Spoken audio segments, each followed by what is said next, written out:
So welcome. Thank you for coming today. My name is Julie O'Hara. I teach at Erickson Elementary. My name is Rebecca Wieland. I teach over at Isbister Elementary. And so this past year, we've been working on the third grade science units.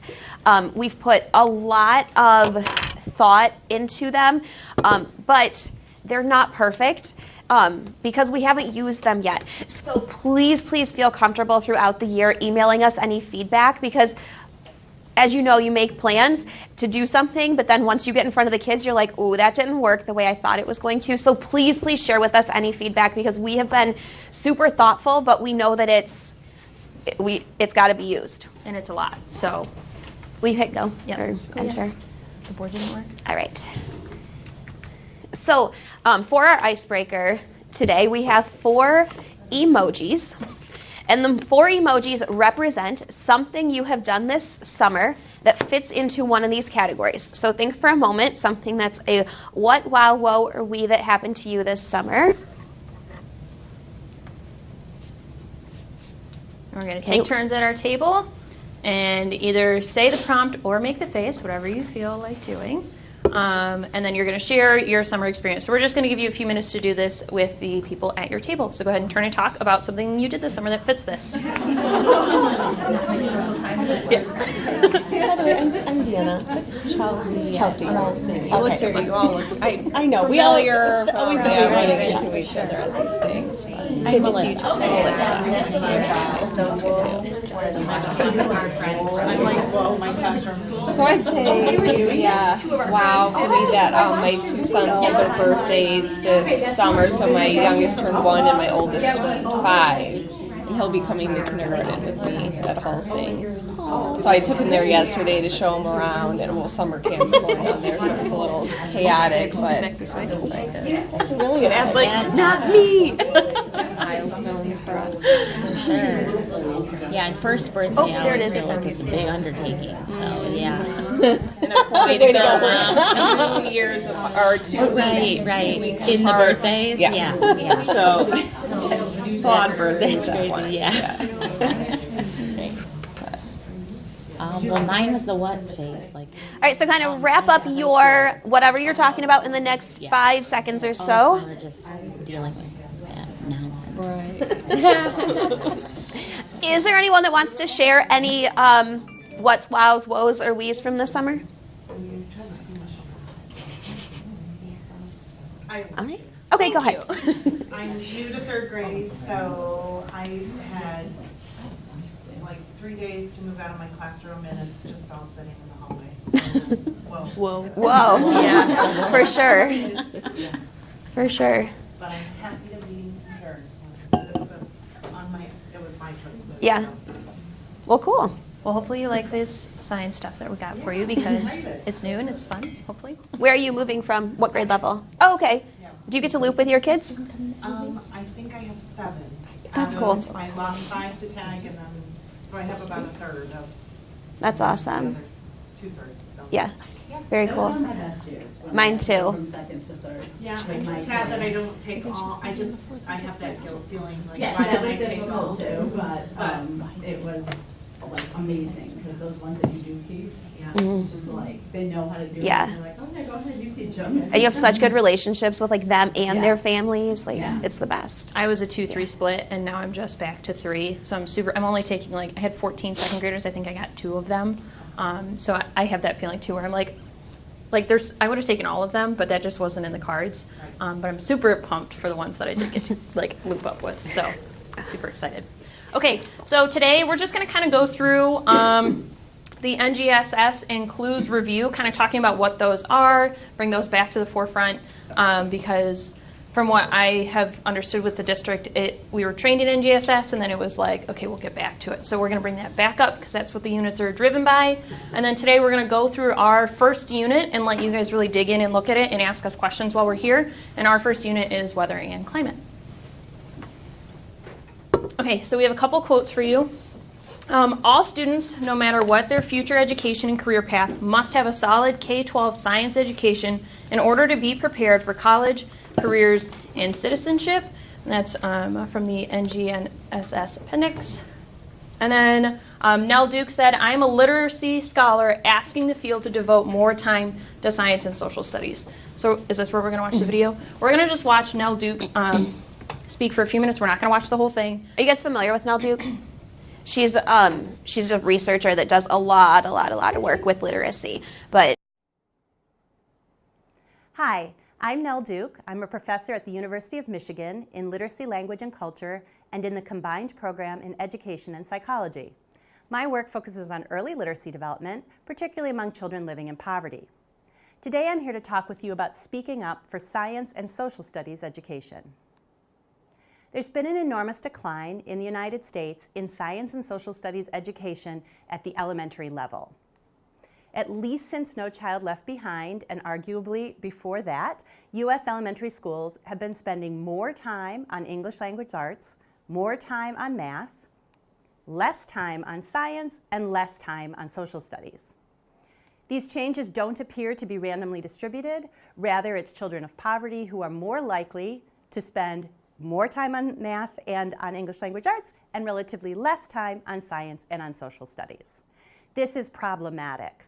If we think about what this means long term, it means that our citizens who are budding citizens, who are of lower socioeconomic status, are getting less opportunity to learn about things like how our government works, to learn about environmental science, to be able to process the kinds of information that one needs to recognize the environmental racism that occurs in our country. There is a stratification going on when we allow some children in our society to learn much more about science and social studies than we enable other children in our society to learn. We need to do something about the situation. This decline in time spent on science and social studies education at the elementary level in the United States is going to be detrimental to science learning. We can assume that if less curricular time is devoted to science in the elementary grades, kids are going to have lower science achievement than they would. And in fact, there is some data from the National Assessment of Educational Progress, for example, that sees a relationship between the amount of time that's reported to be spent on science education and students' science achievement. We can make the same assumption about social studies. Kids will leave elementary school in the U.S. knowing less about social studies, having fewer social studies process skills if they have spent their elementary career almost exclusively on English language arts and math to the exclusion of science and social studies. But I'm arguing that this decline of attention to science and social studies is also detrimental to literacy learning. That is, that literacy actually requires, in the long term, strong understanding, knowledge of the world. It requires students to know the things that authors assume they know. And so if we don't have that in place, we don't have all that vocabulary knowledge that goes with it in that place, if we haven't developed students' ability to read and write inside science and social studies disciplines, then we're actually going to have long-term pain. So it may seem like in the short term, we're going to raise literacy and math achievement by spending so much time on literacy and math, but in the long term, we're going to pay for the system that we've developed. So I'm a literacy scholar. My focus is on helping U.S. kids learn reading, writing, and other literacy skills, and I am asking the field to devote more time to science and social studies education at the elementary level. I'm going to offer three. So it's there.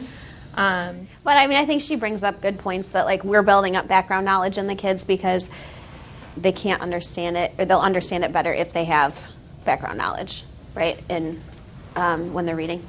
Right. All right. All right, so we're going to review the NGSS and the clues chart expectations.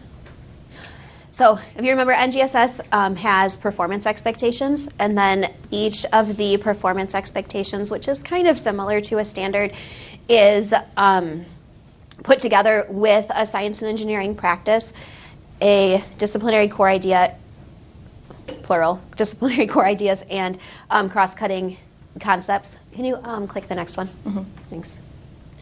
So our science and engineering practices are really what do scientists do? Because scientists don't just receive questions and receive information, but they ask the questions and they find the answers. And so that's like a big shift with this, is the kids leading the learning rather than asking you for the answer. They need to find the answer. The disciplinary core idea is really what the students know. This is the content, and then the cross-cutting concepts are how these concepts go across different areas of science, biology, and geology, etc. Bless you. Oh, look at, they change. That's okay. Let's keep going. So that learning process that she kind of hinted at with the three-dimensional learning, our units go through the 5E model. And this is not a, linear model. That's the word I was looking for. A lot of these are all happening together at the same time. So usually it starts with engaging in a phenomena, then exploring it, trying to be able to explain it, and then elaborate and being able to apply the concepts that you learned, while throughout all of this process you're evaluating it. So we don't want you to think of it as like, okay, first this E, then this, then this. They're all kind of happening in like together. I wish I had my little notes at the bottom.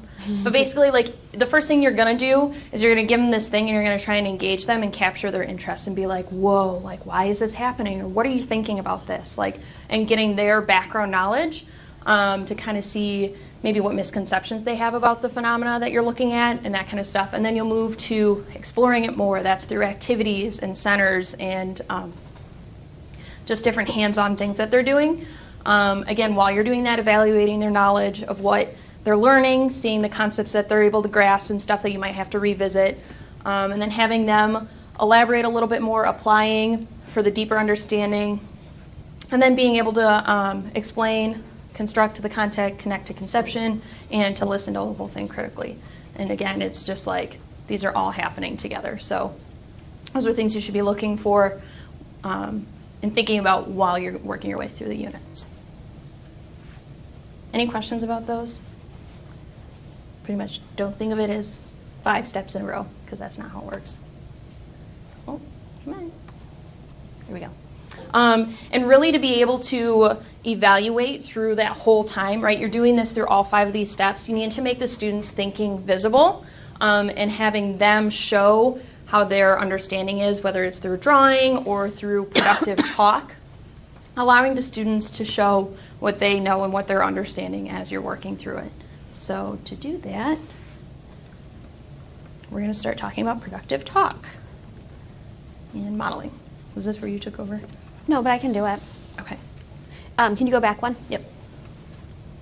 So as a piece of productive talk, we've done a lot with this in language arts. It's really just moving it, keeping it going throughout science, and then helping them make their thinking visible, having things to talk about with things like sentence stems, which we use all the time in ELA now. Go ahead. By modeling and having the kids create models of their thinking to help understand where they're coming from and what's going on in their mind, and it helps them process their explanation. Go ahead. And then using our favorite thing ever, the clues chart. Do you have a clues chart? Awesome. So awesome way to make thinking visible. Go ahead, one more. And then one more. Okay, so this is our PCCS clues chart. We start with what we're investigating in the question the overarching question we're trying to answer or trying to figure out. Clues charts are not linear, just like the 5Es, not linear at all. So I know when I do it with my kids, we started with our questions and then what we thought we knew to answer it, but then skipped way over to wonderings, because that's going to help lead where we go to answer our questions. We're always, throughout the whole unit, adding to the S, the scientific words, because we're learning them throughout. And then as we're learning things, we put it in the L, but we don't put it here until we can also put our evidence here. We can't prove that we can't say we learned it unless we have some evidence. Now this is the hardest part for my kids. Is it the hardest part for your kids? For example, last year we watched a video about it showed like a plant growing a certain direction. And so well, why is it doing that? And we had a lot of discussion about why we thought the plant was growing one way. And so someone said, because it's raining. And I said, okay, so what's your evidence that it's raining? Well, I just know. And well, I just know was a common piece of evidence they thought. So this, but this is like so critical, the evidence, and what makes good evidence, and how can we link it? All right, so clues chart, think about it as an anchor chart. It's not like a poster that has all the information that sits on the wall, but it's interactive like an anchor chart. You can use it in any content area, which is awesome. We go to it all the time. Every day we're revisiting it. And Rebecca and I tried to be purposeful within the lessons to put reminders to go back to the clues chart, or, these words could go in your S column, or make sure you're filling out the L column. So we tried to do that throughout the lesson, but totally just suggestions. We'll see how it goes when we have the kids with us. And the clues chart's nonlinear. We're going back and forth and adding words and adding new learning, and then, now we have a new wondering based on this thing that we learned. So we're always updating any column. This is a social studies example. I don't know if you can see it real well. It's a social studies example about the Underground Railroad. So it could be used in social studies. And so for me, I am coming in, I've not used a clues chart before explicitly like this, so this was a really nice visual for me to see, okay, I get you want to make student thinking visible, but this is what your goal is that it would look like. And I don't see my first time using this with my students it looking this great, but this is my end goal. Okay, all of this information and all this thinking going back and forth between all of the different parts of the clues chart. This is an example that goes with a story, Andy and the Lion, asking what does it mean to be a responsible member of the group. It looks slightly different, but it's still the same thing, the same questions. And also, it's more about that classroom community. So if you're worried about jumping in with clues charts with your students and them not really understanding how to use it, this would be a great thing to do at the very beginning of the year when you're setting up community expectations in your classroom. And using a book that teaches about a behavior that you want to see and want to discuss, and then working through a clues-like chart so that when you do introduce it in science, the kids are ready to at least start interacting with it.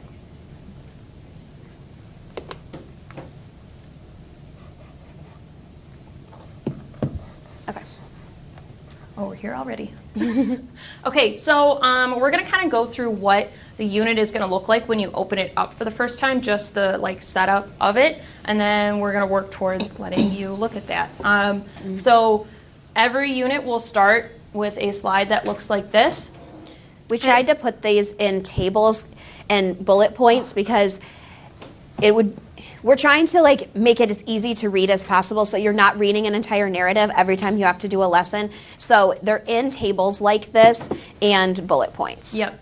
And this first table, this is where I would go when I open up a unit to see okay, what's the content that I have to make sure I'm understanding before we start exploring it. So this is going to cover your disciplinary core ideas, each of the learning sets. So there's 3 learning sets per unit, where under that big driving unit question, for wild and wacky weather, it's how do weather and climate impact regions of the earth? Within that, you're going to do 3 different explorations with the different questions. So the first learning set is how are weather conditions and events measured, recorded, and communicated to others? So basically, you're going to talk about how do meteorologists do their jobs? So this is where you would get all of that information, and kind of checking in on what science and engineering practices are going to be touched on throughout the unit. And we've color coded them. So the first learning set is this reddish pinkish color. So when you open the lessons, the table is this same color. And then when you get to learning set 2, it changes to this blue color. So you know that you're in a new set of lessons. Any questions about the unit at a glance? Okay. And then underneath the next slide or the next page in the units is going to be kind of a map of what your questions are for each lesson, or what you're going to be almost like what your I can statements would be, but just more your driving question per lesson. So it would say, like learning set 1, here's the learning set question, and it's going to say like there's 12 days of it, and like the questions you'll touch on each day to get through that learning set. So if you want to map out how many days it's going to take, and we did try to put like this lesson might take 2 to 3 days, like next to ones that were going to take a little bit more time. But for me, I know with like Reader's Workshop, just being able to map out like, okay, what lessons am I going to touch on what day throughout this week? So I'm not just thinking, okay, here's the lesson I'm doing today. And that'll map out how many days the whole unit is hopefully going to take. So. And then this is what each lesson will look like. This is a blank version of the lesson plan. The top will always be the driving unit question so that we're not forgetting about it, followed by the learning set question. It'll let you know what materials you need. I think on most of ours, we took out this teacher preparation, unless there was something that was Specific, special about yeah. that lesson that needed to be prepared, because generally it was like, make sure you have internet connection. You know, Chromebook's ready. Right. Read through the lesson, pull out materials needed, like just kind of stuff that you're already doing. So we didn't feel like Yep. it was necessary to say. Along each side, the first column underneath is going to be that lesson question. So what you're specifically touching on in that lesson, that's going to relate back to the learning set. Followed by the phenomena that you're going to be experiencing in that lesson, so kind of what kids are going to be seeing. And then this is where we bullet pointed basically the actions and some suggestions of things that you could say. We really try to avoid scripting a lot because I know that can be just overwhelming sometimes, especially with science. So we really just kind of put just what the bare bones of what you needed, hopefully. So yeah, we tried not to make it too wordy, but like you could read it and get it Yep. and do it without having to read a narrative. All right, so we're going to give you guys some time to kind of explore the first unit, explore any of the units. All 4 of them are in there. They're in Rubicon Atlas. Do you need us to walk through how to access them through Rubicon Atlas? I can do it up here. If you know how to do it, great, go for it. But basically, I think when you get into Rubicon and you're going to start searching for it, is ours going to look like that right now? I think the easiest way for me to get it is go search and then curriculum. And then I think I do by subject. I click science. And then if you by map type and you click district, that's going to pull up our units. There are some still available on Rubicon Atlas that are through MESA. But if you search, I should put 3rd grade too. 3rd grade science district map, that should pull up the units that we have created for all of you. Yeah, there we go. And then the actual PDF of the lessons has that little paper clip next to it. So that's where you're going to want to click right into the units. So we're starting with weather and climate, but feel free to look through any of the 4 units that you want to look through. And we're gonna give you some time to do that. We will also, in a few minutes here, be demonstrating a lesson for all of you. So we're going to take one of the very first lessons from Unit 1, and we're going to have you guys be the students. So exciting. But for now, we just want to give you time, read through them, and I highly suggest taking the time to do it now while we're here, just because especially if you're like me, I'm also piloting a math curriculum with the word study this afternoon. I'm starting to feel like, okay, so take the time to look through them. We're here to answer questions. So we're just going to give you guys some time to explore.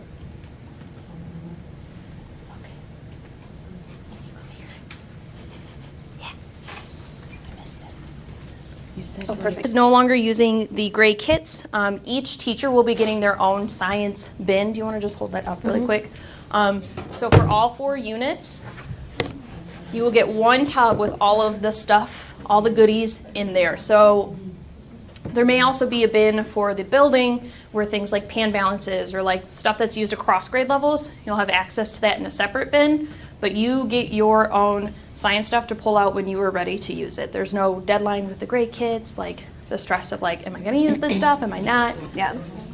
For example, like for forces in motion, we use a rug for a rope for tug of war, but they also use a rope in another grade level, so that would be something in the building tub. Yep. Because we don't need to buy like 9 ropes for a school, but any cups that you need or thermometers, for example. anything specific would be in a tub like this. Yeah. So can I clarify, does that mean we're gonna have, each teacher will have 4 tubs? Nope, you get Or one tub. One tub has all the materials Yes. for all 4 Yeah, years? because Okay. 4 tubs would be. And then, I don't have the space for that. for things that are consumable, do we get those every year? So that is the goal. That would be. Is Deb still in charge of that stuff? There's supposed to be Obviously- like an inventory sheet so that as you Yes. use it, you can mark it on the inventory sheet, and then at the end of the year, each school can turn in their inventory sheet for what needs to be replaced, because they know what is supposed to be used, and so they have an expectation for what is consumable and what's going to be used and need to be replaced. But like if 2 thermometers break, you can mark it on that sheet, and then the idea is that we'll turn it in, send it in at the end of the year. So yes, and it'll be consumables will be replaced. replaced as you run out of them. And the problem is too, some of them you're going to use faster than others. So it's not like we'll replace every single consumable at the beginning of every single school year. We're hoping it should be the sheet where you plug in and be like, hey, over at ISBISTER, I ran out of this in my science kit. And then the curriculum center will hopefully be able to, they will replace it for you. Yeah. So, Because, for example, like you might use 30 straws, but we had to buy straws in a package of 1,000. yeah. So you won't need those replaced every year. Otherwise, you're going to be drowning in straws. So, any other questions about the kits? I'm super excited about it. I'm excited to not have the big gray tub sitting in the back of my room. So, okay, keep looking at the units. We're here if you have questions.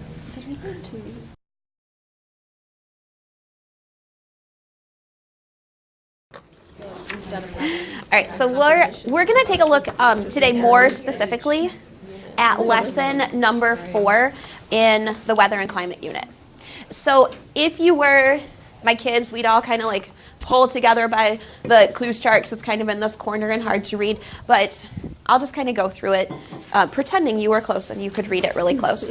So our question that we're looking at this week and today is how are weather conditions and events measured, recorded, and communicated to others? And remember, earlier this week we talked about a meteorologist. And do you remember what a meteorologist is? Go ahead. A scientist who studies the weather. Yeah, and so so we talked about some meteorologists that we already know, but they study the weather.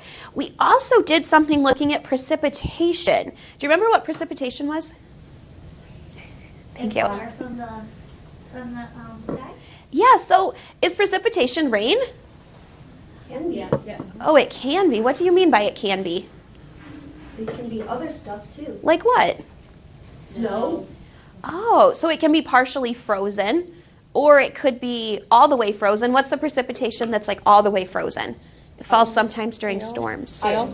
Ice or hail. We also get sleet in Michigan. And then we measured this precipitation by using a special science tool that we made earlier this week. What was that science tool called? A rain gauge. And so we still have a couple rain gauges sitting outside, and Rebecca's going to be in charge of checking our rain gauge this week to make sure we record any other precipitation. So we were wondering some pretty interesting things. We were wondering how do the meteorologists, now we know the name, how do the meteorologists know there's going to be a big storm coming? Have we figured that one out yet? No, not yet. How do they know what the weather will be like tomorrow? Why do we get snow? Why don't we have hurricanes? And do clouds always bring rain? I think we're pretty close to figuring this one out, but we'll keep working towards our other ones. Don't forget, we already learned that precipitation is measured by volume. And we know it's measured by volume because we measured it using, what was that tool again? A rain gauge. So today, we're going to work with another science tool that measures temperature. Do you already know what that one's called? Science tool that measures temperature? Thermometer. All right. Thermometer. Oh, let's see. Oh, yeah, will you click it because the board doesn't let me click.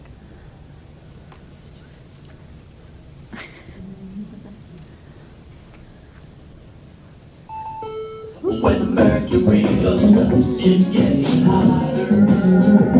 When the mercury goes down, it's getting colder.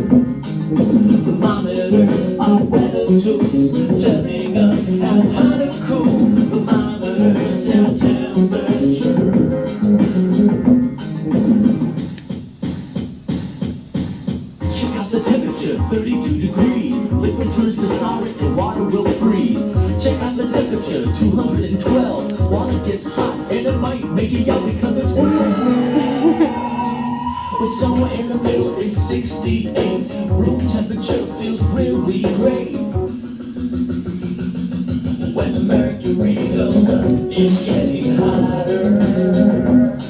When the mercury goes down, it's getting colder. Monitors are weather tools, telling us how hot it cools. The monitors tell temperature.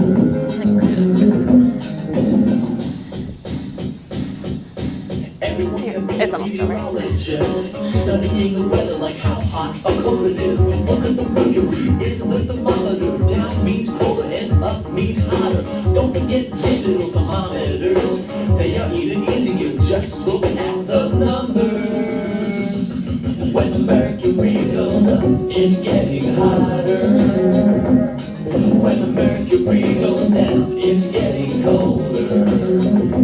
The monitors are weather tools, telling us how hot it cools. The monitors tell temperature.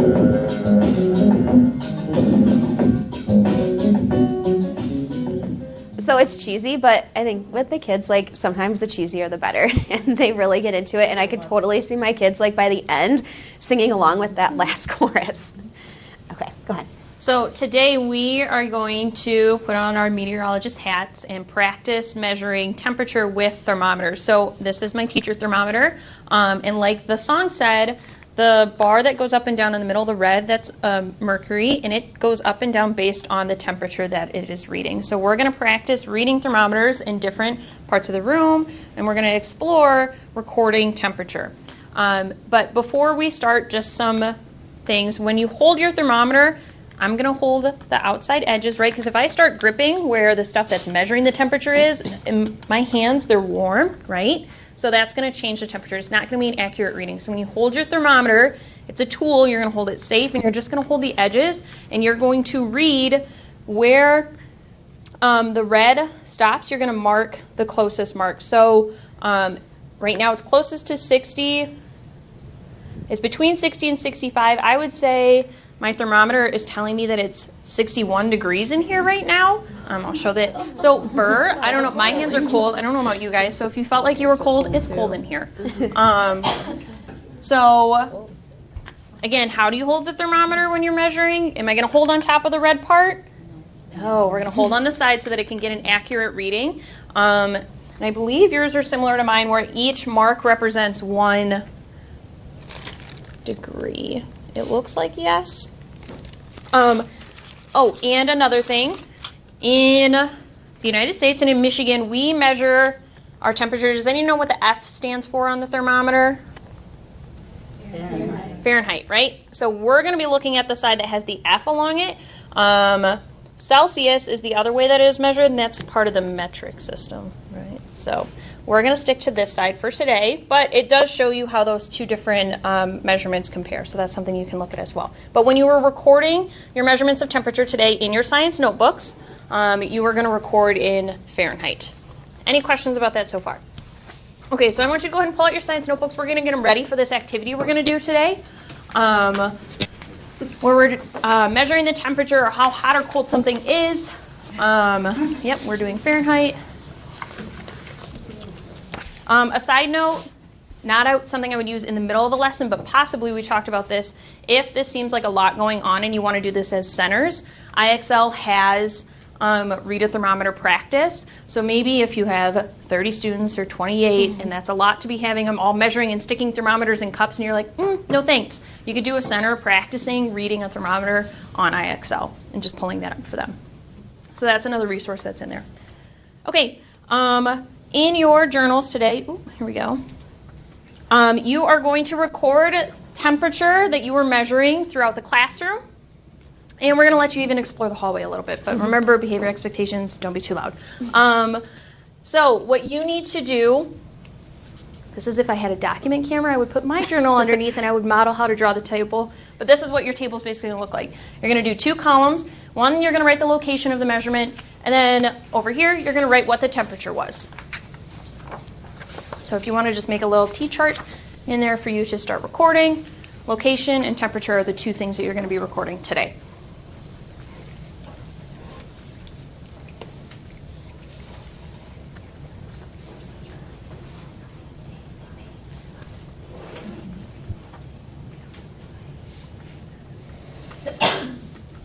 I wish we had a document camera so I could, but it's okay.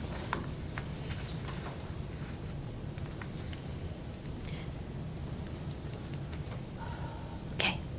So once you have your T-chart, we're going to be measuring in 4 places. So the first place you want to put is, you want to write down is classroom. And if we had a document camera, of course, we'd be like writing this out.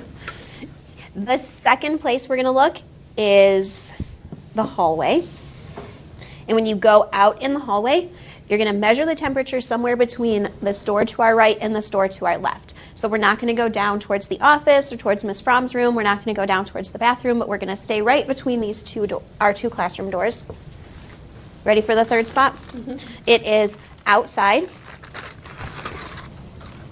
So when we go outside, we're going to go out this door to our classroom, and we're going to go over to the edge of the sidewalk where it's sunny. So don't go onto the blacktop, just stop at the sidewalk where it's sunny. You might have to climb over some wood chips and things. So Oh, is it blocked? Weeds. They're currently, just so you know, it looks a lot better out there now than it did at the beginning of the summer. They've been doing a lot of work, but they're still working on it. So, And then get ready to climb. the fourth place you're going to record temperature is a cup of water that we're going to pass around in just a second. So if one group is already out in the, if there are 2 groups already out in the hallway, then the hallway is closed and you need to find one of the other spots to look at. If there are already 2 groups out in the outside, then you need to find a different place to go. So there's a maximum of how many groups at each station? 2. Perfect. All right, anything else we need to say? No. Any questions before we begin? So make sure you write down the temperature next to where you find it. All right, as soon as you have your thermometers, you can go to the first place you want to measure. Yes. Well, we're going to find out This is the today. first time we're let seeing us them know. as well. Okay. So you Yeah. let us know, yeah. Because they just ordered them after. I was just curious, like if it's, you know, Yeah. instantaneously. I know, I'm wondering if maybe we can provide like a timer for each station where it's like you kind of stay there for a second and you Yeah, I wait. just wondered. I'm hoping pretty quick. I mean, I've said 68. Yeah, I don't know if mine was working. Mine said 70. Holy cow. Well, and that was my biggest complaint with the EPI ones. Mine might be at 68. They were so cheap. Just pass these out. Yeah, I don't know. Oh, mine's 70 almost now. Mine's 69. Oh, do you think? Oh, we should probably tell them to hold them straight up, don't you think? Yeah, like we were, I don't know. Maybe. Mine's more at 70 now. I'm gonna prop this open. Oh my God, look at, Hey, when you hold them up, make sure they're straight up. That seems to, they seem to change. I think I have a faulty one. I would tell them to maybe hold it at the top. I would probably, and actually mine is raising when I hold it up there at the top. Interesting. I wonder if mine would change if I propped it up too. But do you, maybe your teacher one's different because it could be I'm better almost quality. to 72. Well, and mine has more I have 7. mercury in it. And look, this is not. Oh, good. Also, she just showed me this is wobbly. So it's sitting at, it's probably not sitting where it was supposed to. So I'm sure mine's actually 68 in here. Yeah. So, Mine is Feels like like for sure 61. yeah. Toes are. I know it's cold in here. It's cold here. in I'm here. cold too. I think they have cold is the word. Freezing. Yours is Susie yours is said- almost 71. Susie said they did, but she won't say anything. Mine's a pretty She's much- like, that's all I want to know, thanks. I'm going. Check the hall. I know.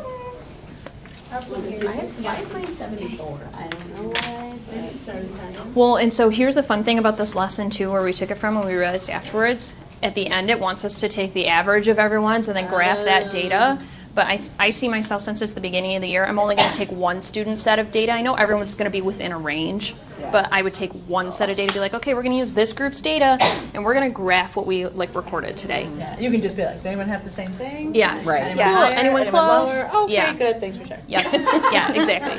I'm not going to sit there and teach them how to find the average and then graph it. Yeah. A little too early. We're already doing multiplication. They're going to be really overwhelmed with that.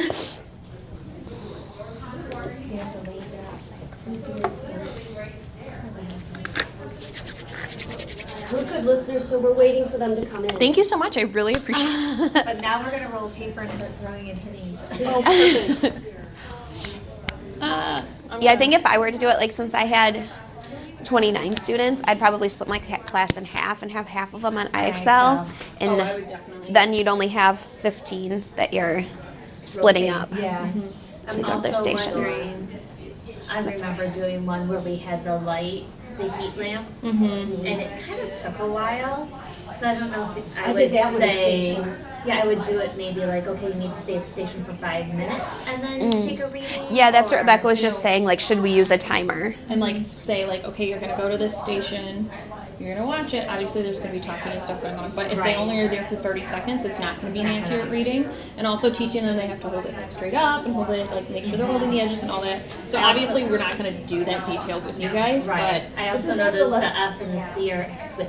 But oh, good, great. I'm like, that will. Isn't Yeah. that the lesson where we had them, they had a word search too? Yeah. So they could They sit did down a and word word that would be search while good. they were waiting at their station. Yeah. So they could See, that's why I wish. I mean, not that we weren't done with this until the beginning of so summer maybe anyways, just but like that classroom? kind of stuff would be the stuff that we'd want you to email us, and then we could go back in and add in. Right. Okay, while they're waiting, whether Like they have those word search. doorbells that are really popular, like you could use that as, when I hit the doorbell, you take the temperature reading. temperature Yeah. reading, and while you're waiting, do the word search, Yeah. or, yeah. So did they seem Yeah. to work okay? This is our first time looking at these. They did, but we didn't all get the same. Yeah, that's what this group had. Yeah. The same problem too. Right. So I mean, it was similar, but it wasn't Yeah. the same. Okay. anyway, like when you read it, you're like, okay, yeah, this so like totally makes sense. But then there's little things like okay, Yeah. wait time. We didn't put Right. that in. Right. Yeah. They were just saying like an activity for them to do during, and then the F and C being switched. Because like this is our first time seeing the materials Yeah. that they bought. So it's definitely gonna be a trial and error year. If you find anything, definitely email us because we do want to change it. Hi. So How's it going? I'm gonna run to the restroom really quick. Okay. All right, enjoy your training. Okay. All right, we'll see you later, Brent.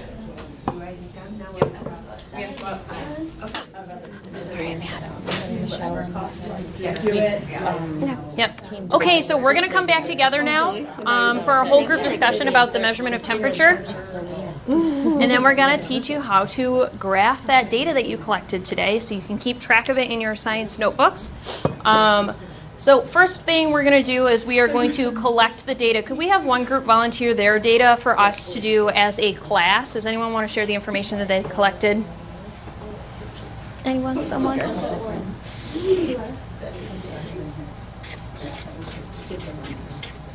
So what was the first location we did? Was it inside the classroom? Classroom, yep. Okay, so what was your, let's hear the measurement of the temperature inside the classroom. What was your guys's? Yeah, We took your temperature of 61. 61, okay. What about you guys?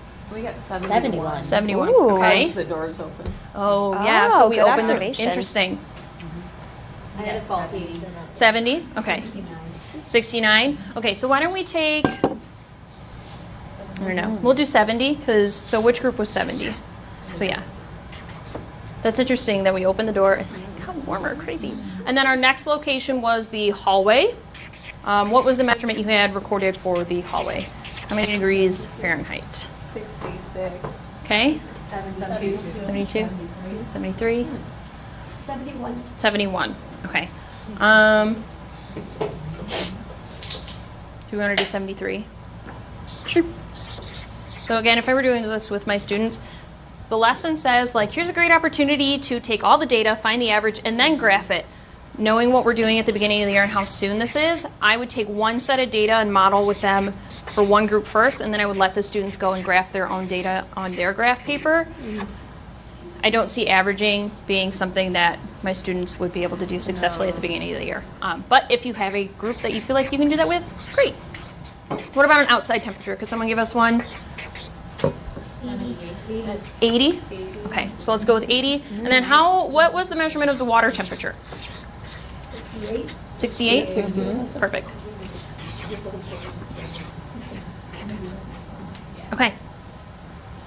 So what do you notice about this? What are you thinking about when we're recording temperature? What do you see happening with the data that we collected today? Do you have any questions about it? Anything you notice? Wonderings. Wonderings? None of them are freezing. That's good, so it's not freezing. They're all different. They're all different, okay? So if they're all different, what does that start? That's starting to give me an idea. When I'm thinking about temperature and how it's changing based on what? What did we notice today? Where you are. Yeah, temperature changes based on where you are. Okay. Does it surprise you that hallway is warmer than the classroom? It surprises me a little bit, but I really like the observation that the door's open. I wonder if that impacted it. Yep. Okay, so now we're going to take our data and we are going to put it in a graph because scientists, when they collect data, they'll put it into graphs and stuff. What kind of graph? We were going to do a bar graph. Okay. So you have a graph paper in front of you. We're going to do a modified version up here for you to follow along. We are going to model with our data, and then once we are done showing you how we would graph this data, you are going to get time to do that on your own in your science notebooks. So the first thing we're going to do is label our graph.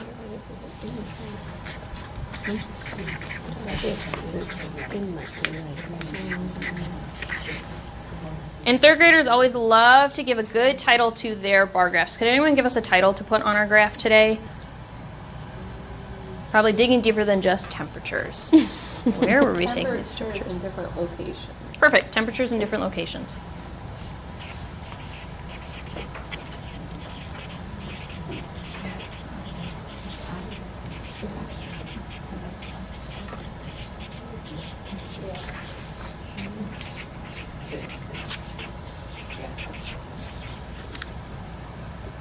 Okay, so along the bottom, this is our spot where we're going to put the 4 different locations, and then we are going to put different numbers up here so that we can measure. Would it make sense, looking at our data, should I start the numbers along this side for temperature at 1 degree based on what we collected? That number doesn't really make sense. Maybe we want to count by 5s or by 10s because those numbers are going to get us up to where we need to be. I don't want to sit here and draw 80 lines. I don't think you have 80 boxes on your graph paper. So while she's doing this, if you want to start creating your graph outline on your paper too, you are more than welcome to. So we're going to do by 5s? Sure. Or, yeah, I would do by 5s.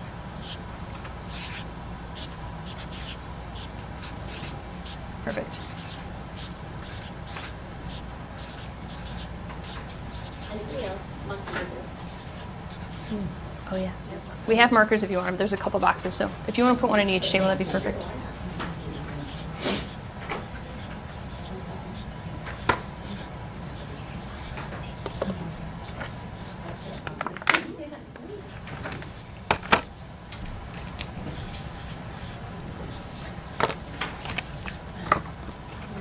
Oops.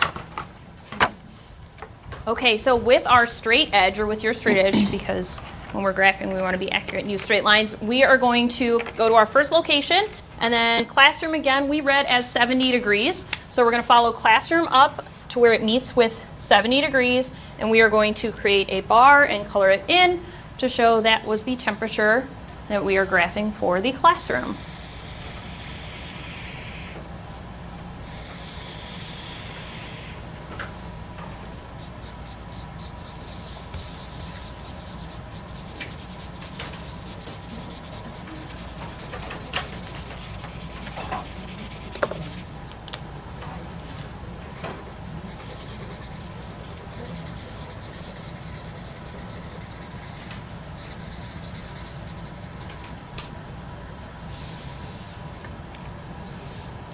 So while we finish our class data up here, you can go ahead and start working on your own bar graph. We'll give you some time to create that before we come back together to finish our lesson for the day and discuss together, and then write in our science notebook. So go ahead and take a few minutes to graph your temperatures in different locations.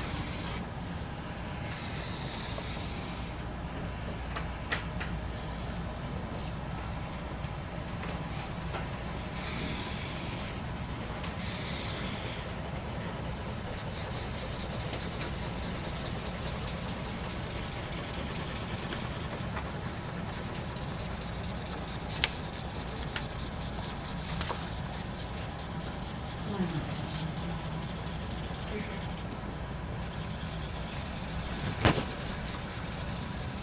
started pointing out that location changes it, and that's lesson 5. That's okay. Yeah.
Okay, close enough.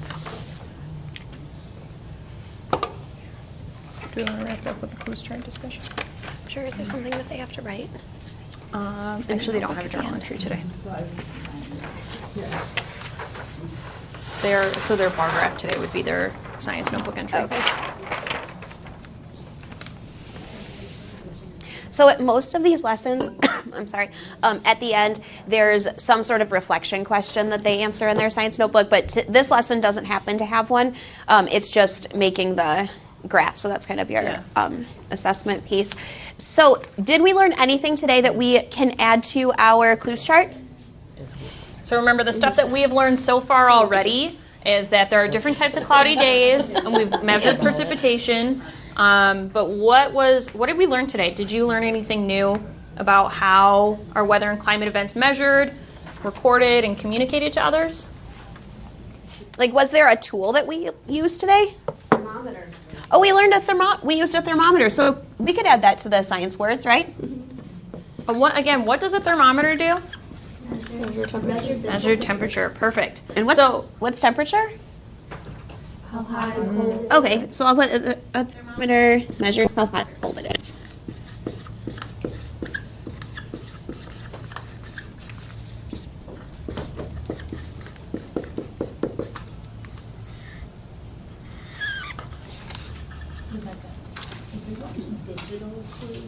Yeah, so that was something else we're going to talk about because I know space-wise, everyone's looking at this, they're like great. We had talked about a couple different options for digital clues charts. I was like, what are you doing? Deb, what were the options for the digital clues charts? Because that was something that... In your team drive, you'll see a clues chart that, there's actually two. I think there's one K1-2 version with pictures and color coding and such. And then the other option was just a generic clues chart that would have that will have the prompts for the questions for the KLEWS on it. So it would be in your team drive. Okay, I'm under science and curriculum development. It was a generic K5 team drive that Matt and I actually loaded that up a couple of years ago. A while ago. Oh. Yeah, it was in a elementary team drive. So I'd have to look to find it. And if it's not, we can move it into the science curriculum team drive. So it'll be in that one place. Yeah, I know I want to use a digital one with my classroom space, especially because I just took down 4 of my closets, which were 4 of my bulletin boards this summer. So I don't have wall space for one of these. I do like being able to write it and changing the thinking, but there should be a digital option that we will share with you if you would prefer to do that route. So. Since I don't have wall space for this, I took mine down and rolled it up when it wasn't science time, and then we put it back up. Yeah. It kind of worked. I wasn't crazy about it. This year I heard that people cut theirs apart, so I'm going to try that because I have some skinny cabinets, so I'm going to put like each section on one of the skinny cabinets, and so that way it can stay up all the time. that's my current plan. Yeah. That's a good idea. So. So basically, we would wrap up the lesson by revisiting that clues chart again, and then that would be it.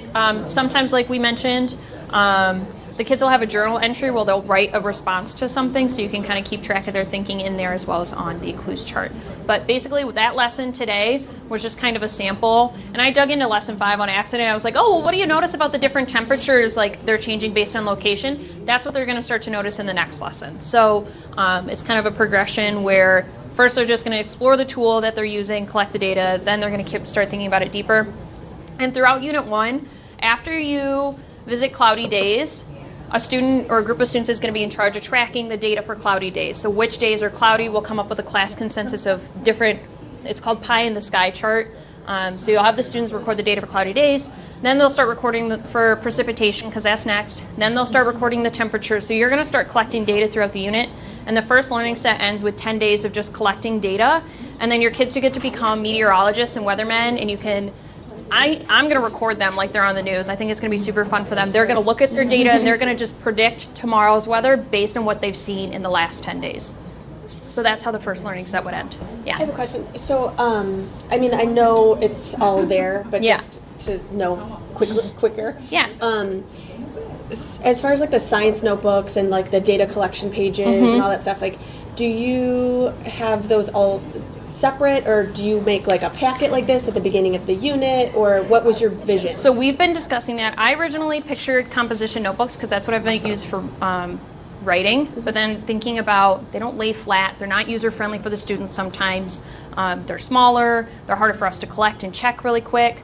I was talking to another 4th grade teacher at my school. She's going to be creating packets. Science notebooks aren't one of the things that are included, so it's totally up to you what you think is going to be best for your kids. Okay. I'm going to use spirals. Yeah, she's going to use spirals. We were talking about making it per packet because then I could go home at the end of each unit. And then Kelly even mentioned having the top half be for a picture and the bottom half be for writing, because for some students, if writing is a difficult skill or it's just not, they're not there with the words yet, they can still put their thinking down visually and have the space to do that too. So if you have a notebook, then your data collection sheets and all that stuff, you would have to put somewhere like in a folder or something separate. Or are you thinking about like cutting and gluing into your spiral, or what was? So like with the bar graph, with the spiral, I pictured having them just on a piece of paper, glue down graph paper. Yeah, I think I'm going to have mine glue them or staple them in. Okay. I don't want to do a whole lot of like little cutting and gluing and flipping, because I know time-wise that for my students is just like... In this lesson had a graph, but most of the lessons have little writing pieces that they do at the end of the lesson. Yeah. So that's why I envisioned just using a spiral where they're all going to be together. Now, do they have? They should have access to this folder that we have, don't they? I don't think so. Okay. We are going to work on making sure with, not your drive, sorry. We made a lot of materials to go along with the units.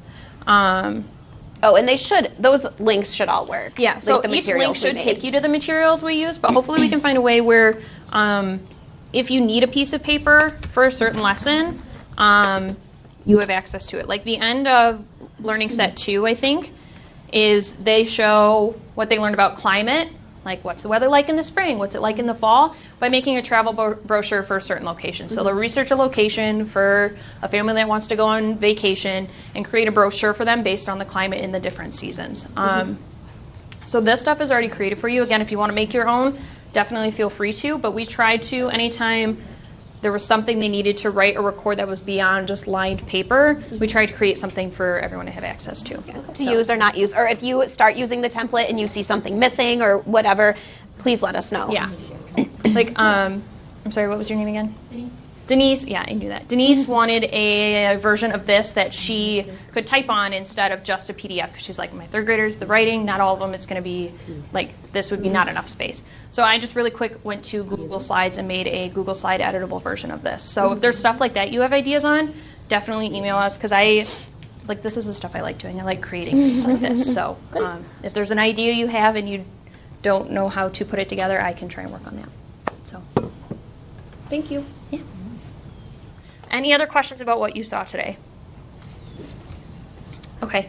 Let's go back. Yeah, we still have a couple slides. Okay. I think that's another version of the clues chart.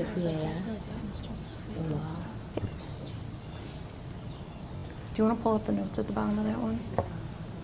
The support one? Yeah.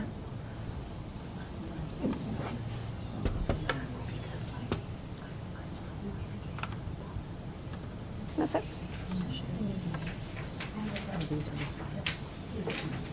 I feel like we already touched on most of this. Yeah, so we just want to make sure you know that you're supported and you feel supported.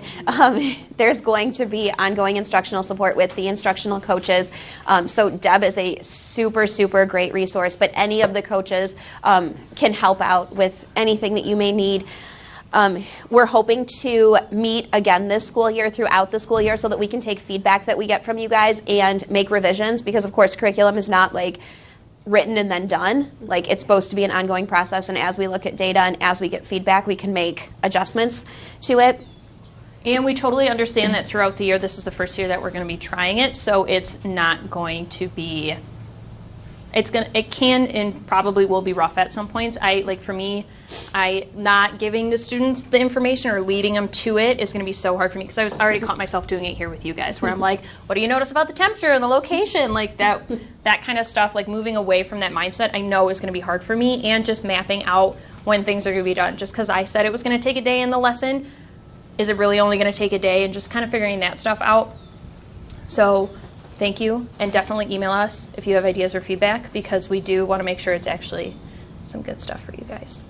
So an idea that was floated out there was about having our PLC time dedicated, so that maybe one PLC a semester or trimester, we all can meet in a location to talk about the units and how it's going.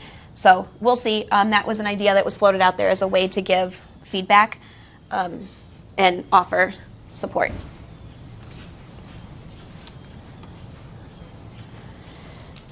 So in summary, part of the Plymouth Canton expectations for this year is that we're using the clues chart. Again, if you're struggling to find room, reach out to Deb or any of the coaches. They can help find space in your room, hopefully, or send you the digital one, or work with you to figure out something that's going to work for you and your kids.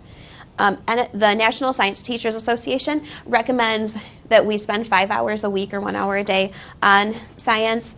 The Plymouth Canton expectation is that we're spending at least 2 hours per week. So it can look different based on what works in your classroom, whether it's 30 minutes a day or it's 1 hour for Tuesday and Thursday, or whatever is going to work best for your class. Obviously, if they're seeing it every day, 30 minutes every day, it's better, but you have some autonomy in figuring out how it's going to work best for you. Just going back to Nell Duke's point that we do want to start seeing science come back to the forefront in our classrooms, and we know with Reader's Workshop being pushed out in the last couple years that has definitely been a priority, but hopefully now we're starting to feel a little bit more comfortable with it, and now we can again start putting this stuff, and you can definitely use it in Reader's Workshop. There's the books that you're reading, you can use those as your read alouds, so just making the time. And I don't know about you guys, but I notice my students are so much more engaged when I'm doing science. Like, they love doing science. So this is something that I definitely want to push towards doing more often. Again, I know that 5 hours is like, whew, that sounds like a lot to me, but I'm going to work towards really doing the 2. I think I could definitely manage doing that, and then hopefully in the next couple of years keep working towards more. So. Like Rebecca said, give yourself permission to fail. It's a shift. It's new. We're gonna work through it. Don't stress out. And if you ever need help, the instructional coaches are here to help. Or you can email Rebecca and I, and we'll see what we can do. This is just a sample schedule that one of the 4th grade teachers uses to fit science and social studies into her every day. So we just thought we'd share with you a sample schedule. I think, are we sharing this? Oops, obviously not in the correct order. Start with lunch recess. Right. At first I was like, in the units? So we can talk about that. Right. Someone just had a good question about assessments within the units, and we were talking about this earlier. Parents want to see grades come home. There will not be, here, are you taking a picture? I don't want to be in the way. There won't be tests at the end of the unit. There's no multiple choice. There's none of that. Each learning set has a project where, again, the students are able to explain their thinking and understanding of what they learned in that unit. And with each project, we did create a sample rubric or a simple rubric embedded into the lesson plans So after it goes through what the project is, the next page is a rubric. Again, if you want to change it, if you want to use something different, feel free to. But I mean, they're bare bone, very simple, but they're concise. We try to make it. Did the student show what they were supposed to understand? Focused on the objective. Right. So we didn't write tests. That's not. We're kind of shifting into students showing their understanding through projects and applications. So. Any other questions or thoughts or anything you want to talk about in regards to any of the science units?